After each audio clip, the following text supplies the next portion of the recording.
Once upon a time, in the town of Waterford, Ireland, there was a beautiful young woman. Her beauty was such that many said she was the most beautiful young woman out of all the ladies in Ireland. The young woman's lips were red as a rose, her hair bright as the sun, and her eyes were as green as a four-leaf clover, and every man wanted to be with her. But there was only one man whom she loved.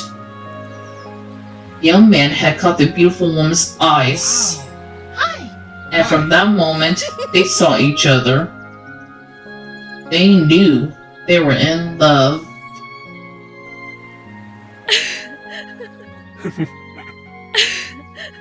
Quiet moonlit moments, the two will meet, confessing their love for each other.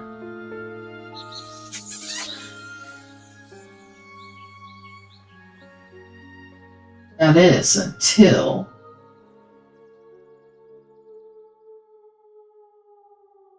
the young woman's father, the cruel Lord of Waterford, discovered their secret romance. Enraged that his daughter would consort with a lowly peasant, he forbade her from ever seeing the young man again, for her father was a greedy and ambitious man, unconcerned with his daughter's feelings. So instead, her father forced her to marry the wealthiest man in town, a wicked man who only saw the young woman as a thing to own, a trophy. But what she could not know was that her nightmare had just begun.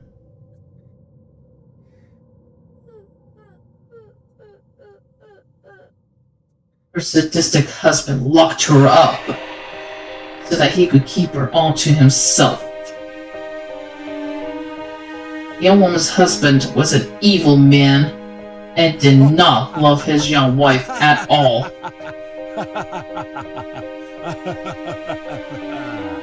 The only time he would visit his young bride was to feed her, give her some water like an animal in a cage. And most horrifyingly, he would bleed her with his blade on the side of her neck.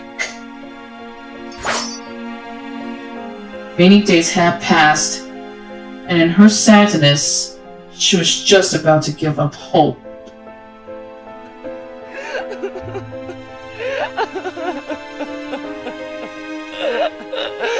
When her beloved found where she was, and paid the unstable boy to pass her a note, for he had heard rumors of her marriage and her imprisonment, and also her abuse.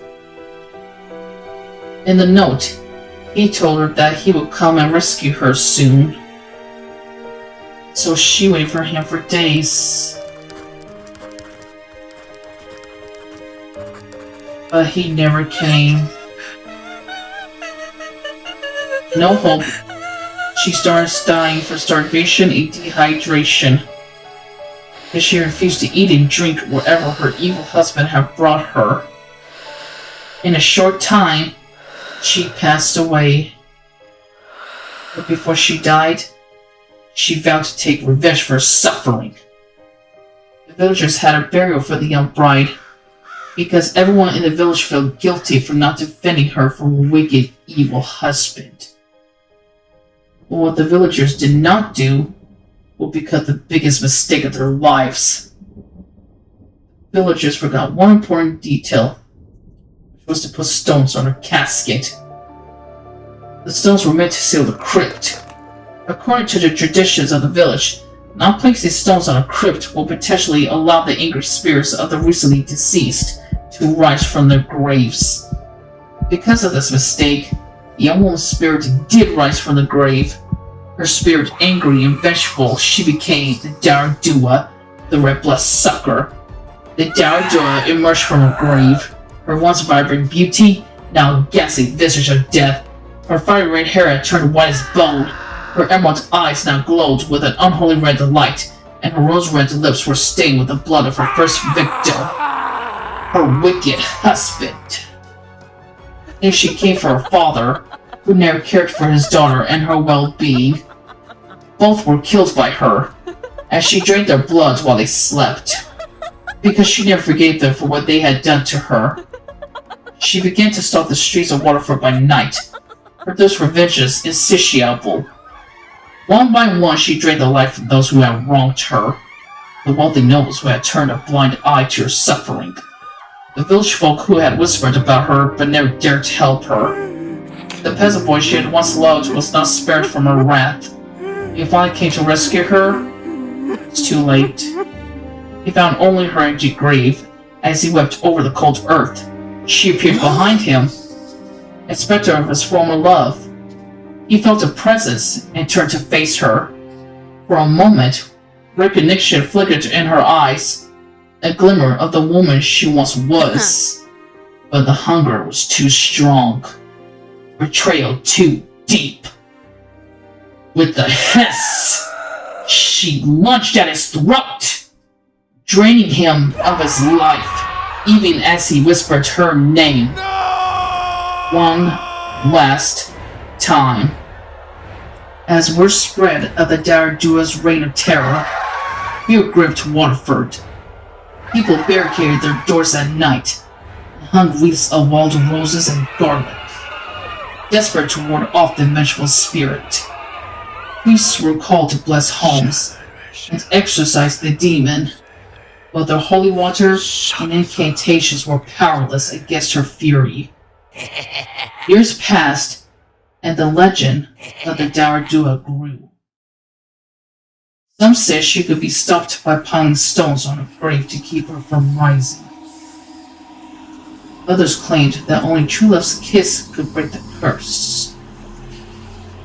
But none dared to test these theories, fearing of becoming her next victim. As the years passed further, the legend grew old. The fear of the Dearg Due began to wane, but the legend was never forgotten. So, if you ever travel through Waterford, Ireland, or live in the area, beware of the night and sleep with one eye open.